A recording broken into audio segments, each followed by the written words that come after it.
Alright, as promised, your performance in Baku has brought us here. I'm aware that your time in the simulator has been limited, but the team requests that you go easy on the car. The team would highly value any feedback you can provide on the setup to kick off the weekend. Alright, let's go ahead and get out there, I guess. See how this car can do. Let's get a few laps under our belt.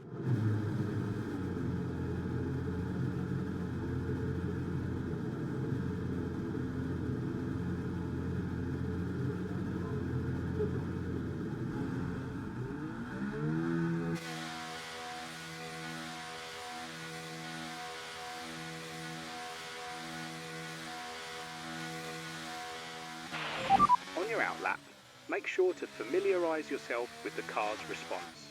There's significant power behind the throttle, so if it feels overwhelming, don't hesitate to ease off. Yeah, I can tell coming out of the pits, so I'll make sure to take it easy if I need to.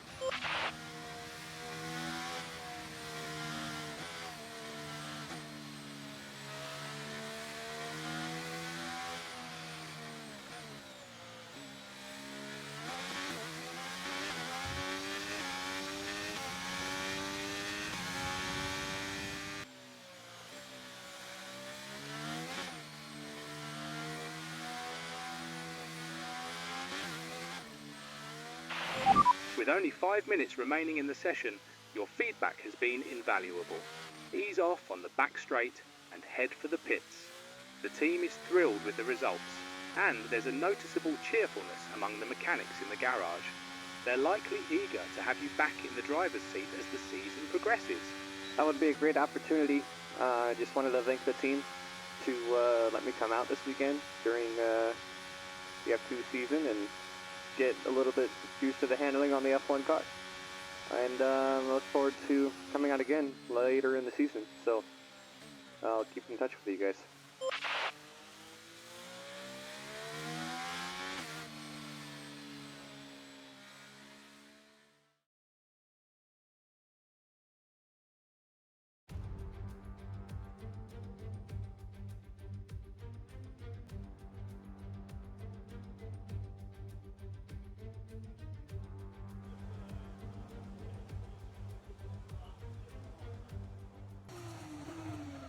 Alright, so here we are in Imola in the rainy weather. You see a little bit of a slide there.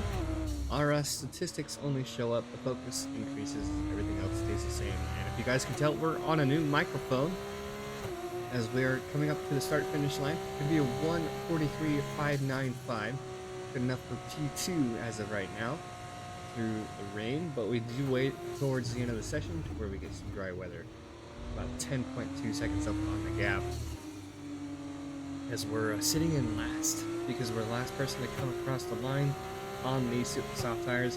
That 11.8 gap, see where we end up. That's going to be good enough for P1. And the question is the gap.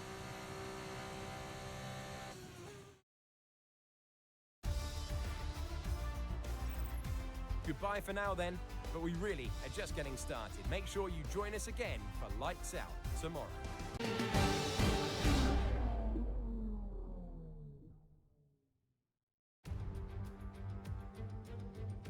So today, the sprint race, no pit stops, just full-on pace. It's all about speed, daring, and sheer driving skill. What, I wonder, is in store for us today?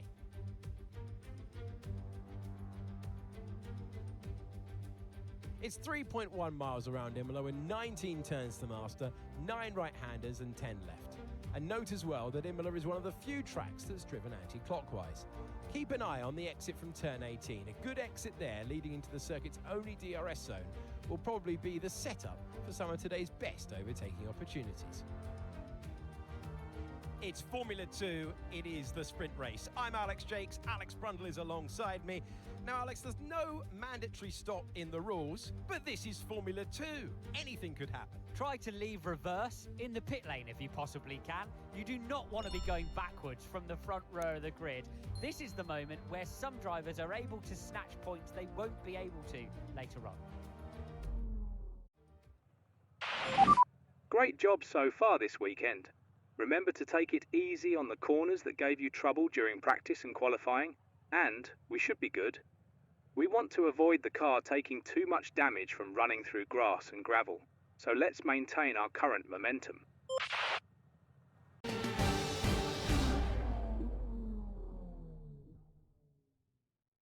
Alright, a little bit of an update from our mechanic as we're starting in P10 for the sprint race. 5 red lights are on, and we are off to a late start. Corsair off to an okay start ahead of us. We're going to be losing a few positions to Hauger and Leclerc as they're up ahead. And dry weather today for the sprint race. Feeling really confident coming into this as we are holding the outside line into the first left-hander, into this first set of chicanes. P12, 4 tenths back behind Leclerc. And everybody's starting to single file, but we do have, I believe, Hauger and Corsair ahead 2x2 coming into this next left-hander. And we're taking it easy with Cordial, our teammate, right behind us. They're in P13. You guys remember last time around in the Chase and Glory series here in Imola, I believe we had a DNF. Back-to-back DNF between Baku and Imola, I believe it was. As we're coming up the hill. Early braking zone, a little bit later than I should have, as Leclerc ahead of us is trying to make a move on Corsair coming up through Sector 2, this downhill sector. Being very careful not to go over that white line too much. Coming up the hill, it will be a very unfortunate penalty if we do end up going through that. The chicane, going through the chicane a lot better than I expected us to do. Get our first warning as we cross the white line there. Still sitting at P12 on this first lap of the sprint race coming down this hill. Really like this double left-hander as we have some latency issues from the replay. Really fun double left-hander. If you get the braking point right and the release onto the throttle, it is very forgiving and pretty helpful there through Sector 1. Lap 2 now, we're trying to make a move on Leclerc. Coming through Sector 2, coming up this hill. A little bit of a steering, a counter steering, keep control of the car. And we're going to make a late lunge to the inside. Braking point was a little bit later than I would have liked, but we do manage to make the move on Leclerc safely through the chicane. And that's going to be Corsair up in P10, who is next up. So we're about 8 tenths or so behind, and DRS will be active, but we won't get it because the only DRS zone is here on the start finish straight. Little snap of oversteer there coming out of that final corner, and we're still about 7 tenths back behind Corsair, so we're running pretty good. Cordial still behind us in P12 as we're moving on to lap 4. The start of lap 5 is when we have DRS. I'm actually trying to make a move on Corsair finally, is trying to close in, and like we are all the time, braking late and closing that gap as best as possible. We have a break, or not a break, a lockup from Cordial as he's losing all of those positions back down to P21. You guys saw a glimpse of that on the screen as we're looking to make a move on Corsair on the inside. We brake late and hold that inside line, and he has to yield to us on the inside, even though we didn't hold on and get the power down early enough. We're still fighting for P10 as we're coming up the hill for Sector 2.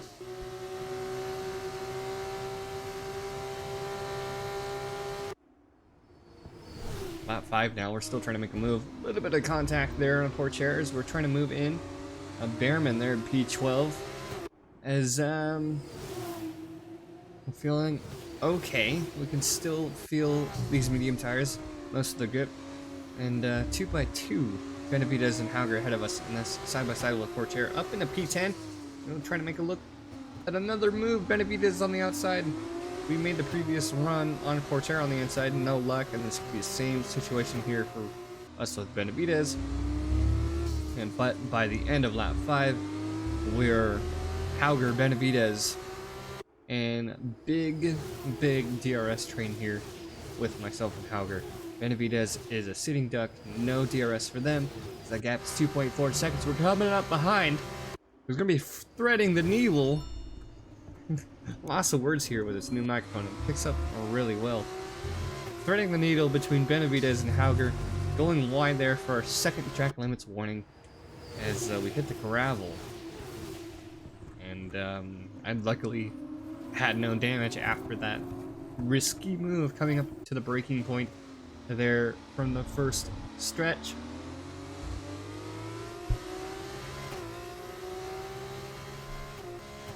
Moving on to the end of lap 6, start of lap 7, we're going to have DRS again. Bearman's still fine. He's out of that DRS range as we're trying to close in with Hauger. Moving on to the inside, I thought about it, not enough. We're going to move back to the outside, trying to move him to where we can benefit. So we're side by side through these few corners, these 2 corners, and that's still going to be Hauger up ahead. We're going to have to try to make another move later on. So we still try to push through this left and right hander behind him, and we're getting used to the track limits on these on this calendar for F2. And it's going to be a very different story when we get to F1. But coming down the hill for coming up the hill through the chicane, side by side with Hauger. Brake late, we force him to the inside, and there's P8 for us here on lap 7.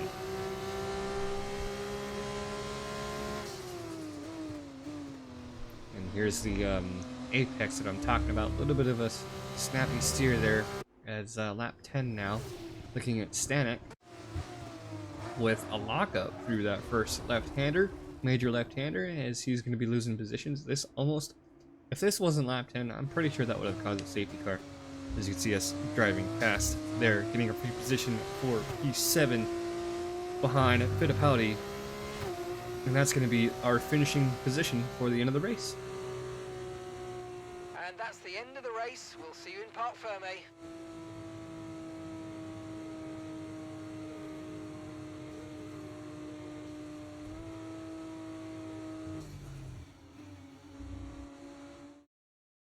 A great win then for the ART team today.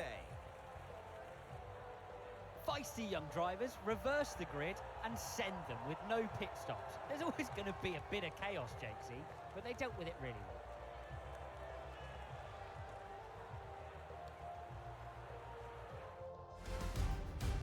An amazing race today, and a very well-deserved one too. The team worked very hard to get exactly the right setup out of the F2 car that works for them, and the results speak for themselves. ARTGP winners today.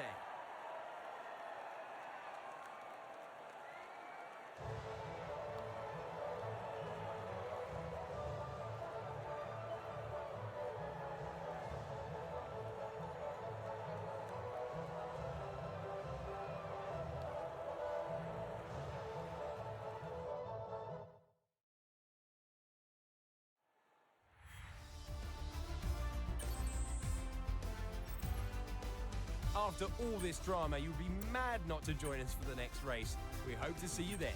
Take care.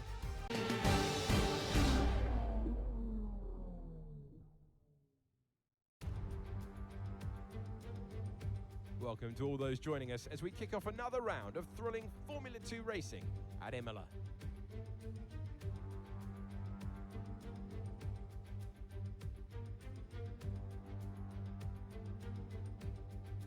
Imola's unusual in that it runs anti-clockwise, taking in 19 turns along its 3.1 miles of tarmac. 9 of those are right-handers, with the remaining 10 as left-handers. Now, the F2 drivers here today need to keep in mind the elevation. Pay attention to turn 7. A slow exit from here will lose a driver a lot of time as they struggle to accelerate uphill. Well then, after an exciting session yesterday, let's take a look at how the cars line up. Johnson lines up on pole position. And starting alongside in P2 is Teo Porcher. Looking down the rest of the grid, we have Fittipaldi, Benavides, Kushmaini and Deruvala, Martins, Stanek, Hadjar, Juan Manuel Correa, Hauger, Leclerc, Amory Cordial, Ollie Bearman, Owasa, Nissani, Vachon, Zane Maloney, Crawford, Vesti, Boschon and Clement Novalak completes the grid. Now it's almost time to lights out, so let's get down to the track. It is the Formula 2 race. It is time to introduce you to Alex Brundle. I'm Alex Jakes, and we've got changeable weather out there today. That's making for some nervous team personnel down in the paddock down in the pit lane. Well, uncertainty is what strategy's all about, but it absolves the teams from the responsibility of running both compounds of tyre. They might have to use that wet tyre, of course, and then the question is, where do those crossovers lie between the wet and dry conditions? It may look like rain is on the horizon today, but it's expected towards the end of the race. Provided there are no safety cars and the car remains issue-free, we should be well positioned for a win, or at least a podium finish. You know what to do out there.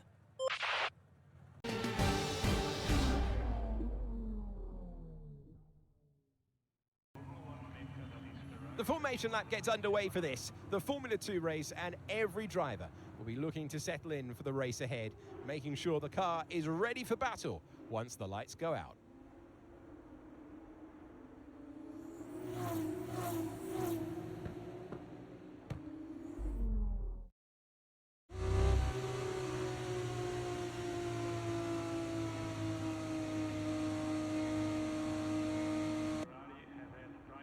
Alright, so we have our possible race strategies here for the feature race. We'll be starting on the front row here in P1. You guys saw the interval that we had. I was a little unsure of if it was going to be accurate or not with the difficulty in the rain, but it's not going to be too much of a margin to worry about. So we're coming into this feature race pretty confident. Poor chair on the inside, we're on the outside. Our 5 red lights are on, and we are off to an okay start. Can't really see side by side with poor chair, but that 7/10 gap off the start, about 4/10 or so. Fittipaldi making a move on poor chair, as we can't see behind us quite yet. They're side by side practically coming into this first corner, and that's a lockup from poor chair. Very unfortunate, starting in the front row. It's gonna be very unfortunate for him. He's gonna have a long race ahead of him because of that. So Fittipaldi 2/10 back as we're taking it easy. Little bit too much movement, almost touching the gravel there, coming out of that left-hander, or that right-hander out of the chicane, side by side with Fittipaldi coming up the hill. And we have to see the position to Fittipaldi because we cannot get that foot down fast enough. Benavita is back there in P3. Miney, Garuvala, Martins, Claire, Stanek, Hadjar, Correa to finish out the rest of the top 10 as we're coming down the hill through sector 2 and then coming up the hill before our straight and then the chicane. Still within the 2/10, now 1/10 of a second back behind, hitting that braking point, getting as much curb as we can coming out of the hill. A little bit of a snap there coming out of the chicane, trying to put the power down. And yeah, so a long race ahead of us. 3/10 is the gap, 3.5 as we're hitting our apexes really well. We gotta get this last corner very accurate and try not to come into the back end of Fittipaldi, as we have a lockup from Maloney through the second to last corner actually, so that's why you see him dropping down the grid. So poor chair had a lockup at the beginning of the lap, Maloney had a lockup at the end of the lap, and we're side by side. A little bit of a ghosting going on there. I thought we were done with that. We were dealing that with that in F123. It was the ghosting effect that would have happened during the first lap to prevent wrecks that are unavoidable. But yeah, so lap 2, Fittipaldi close behind, 3/10 or so.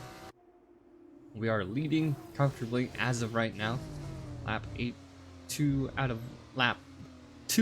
of 18 laps, and we have a mistake there coming out of the chicane, losing that position to Fittipaldi, almost losing it to Benavidez, but we still managed to hold on for now. So we're coming down to these last 2 corners, taking as much curb as we can without crossing that white line or going into the gravel.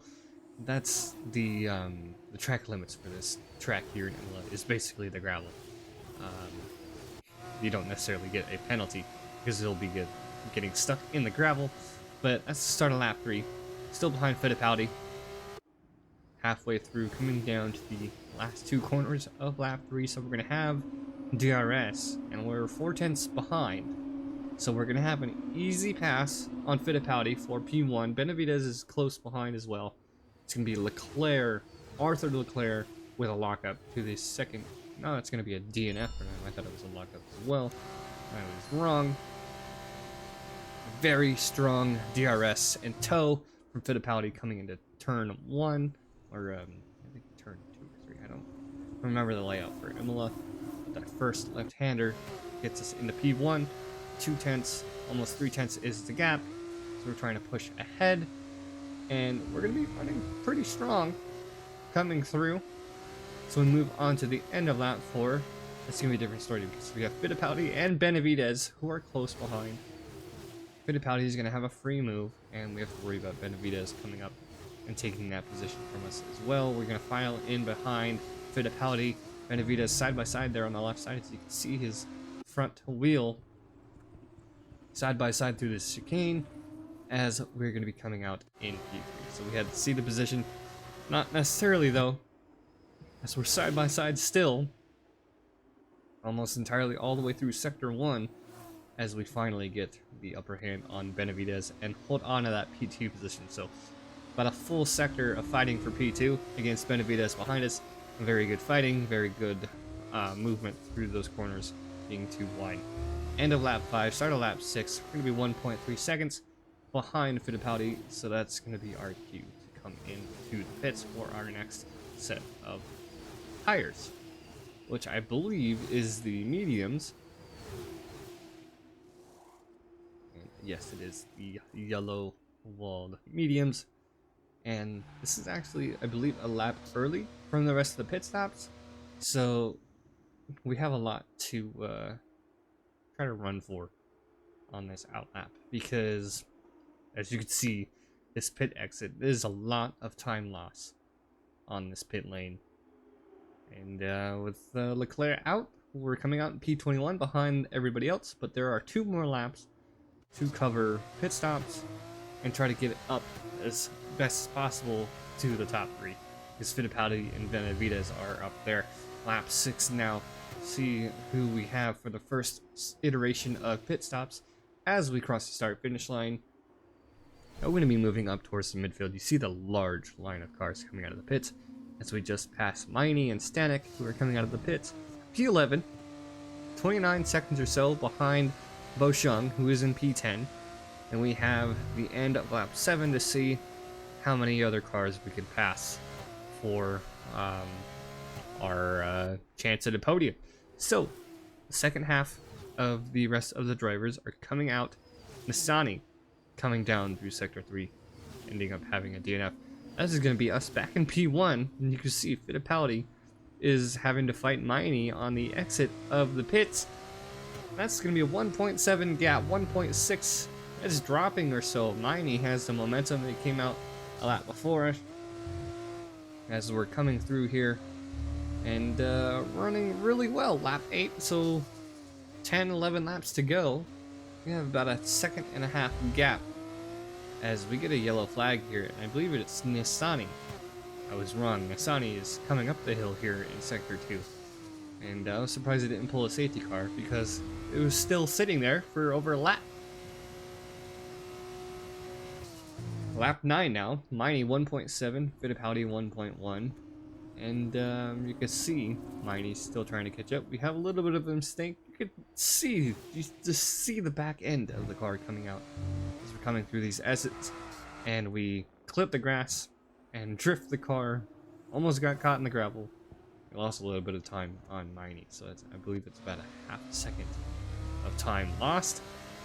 As we're lap 9 of 18, so we're halfway through the race. And it's going to be a very strong race for us as we're about a 0.5 second ahead. Let's go ahead and get to the commentary box. All right, Crofty, what are your impressions of F2 this weekend, with Johnson at the forefront for most of the race? I believe he's performing quite well. Despite the close call in Sector 1 during the sprint, he has certainly proven himself, especially with the mixed weather conditions we've experienced this weekend in qualifying. Qualifying in Imola is always an exciting event. I was particularly curious about the performance of certain drivers, not just due to the variable weather conditions, but also considering how some of them participated in FP1 in Miami earlier this month with F1. It's intriguing to see these drivers adapt to the significantly faster F1 machinery and then return to compete in the F2 cars.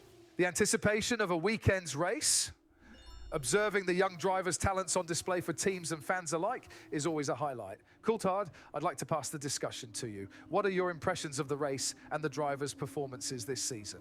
The development displayed by each team and their drivers is truly impressive. Quick adaptation is a familiar aspect of the grid, with every driver constantly aiming to improve. It's been enjoyable to observe how the leading teams enter each weekend strategizing their approach to the track and overcoming the challenges they encounter. One observation is that certain drivers appear to favour specific tracks. So far, it seems only a handful of drivers consistently remain at the front of the grid for every race. What then of the other drivers who might be on the front row one week and at the back of the field the next? Teams and drivers must consider numerous factors, including track type, racing style, and most critically, the car's setup. And if a driver lacks confidence on a particular track style, the team dedicates their efforts to optimizing the car's setup to maintain competitiveness throughout the weekend. Even with this tactic, not all drivers get the result they're wanting by the end of the weekend. The unfortunate trend of race retirements has persisted since the season's start, with 2 drivers retired from the race, and it's likely more will follow before the season's end. It remains to be seen who will emerge victorious, as we have the top 7, all are fighting for vital points positions. The battle for the podium is shaping up to be a thrilling contest right to the very end. And we are still fighting for that position. 4 tenths back or so, but we do make that position on Benavides. Static fighting for P3 against Fittipaldi as lap 16 of 18, now 17. Still 4 tenths ahead of Benavides. Static, Fittipaldi dropping back to P4 as we're fighting Benavides on the inside. 2x2 coming through sector 1. We missing our apex quite a bit. Benavides taking P1, and that's 3 tenths of the gap with this lap and the next lap to go. So still fighting for that P1 spot if we can, but we hit the gravel. So Stanek easily able to take P2, and that's going to be a fight for P2 now, and to hold on to the podium, because we have Fittipaldi close behind, 1 tenth as we're coming up the hill. Our final lap though, coming down the hill through sector 2, that's going to be Stanek ahead. We're going to be braking late, trying to close the gap as much as possible, get the power down as early as possible. He's going to be moving off to the right, we're going to be moving off to the left, and we're in the tow. He's forced to stay onto the right. A little bit of lockup there as we're coming through the chicane and open up the door for us to get P2. But Stanek, I believe, is able to hold on to P3 as that lockup pretty much holds off the rest of the drivers as we're coming around these final 2 corners. So it wasn't a win. We didn't get a win in the sprint race. We didn't get a win in the feature race, but we still get a decent amount of points for our P2 finish. Yes, mate, I'll take that. Well done. We're really happy with the podium down here, so well done. Yes!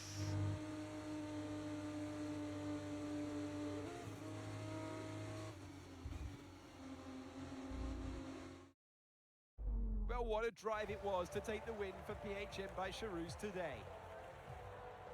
Alex, it's so hard when you've had a mental knock to recover and take victory like that, especially at this level. Brilliant stuff.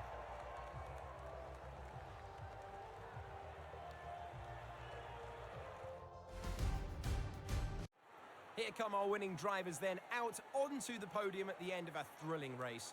The drama and excitement are over, and it's time to let it all sink in. Congratulations to our top 3 today.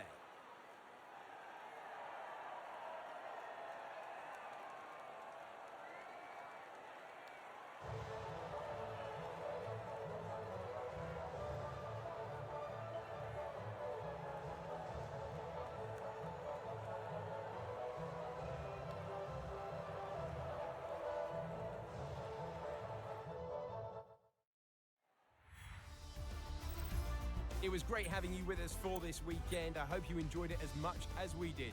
We'll see you when Formula 2 returns.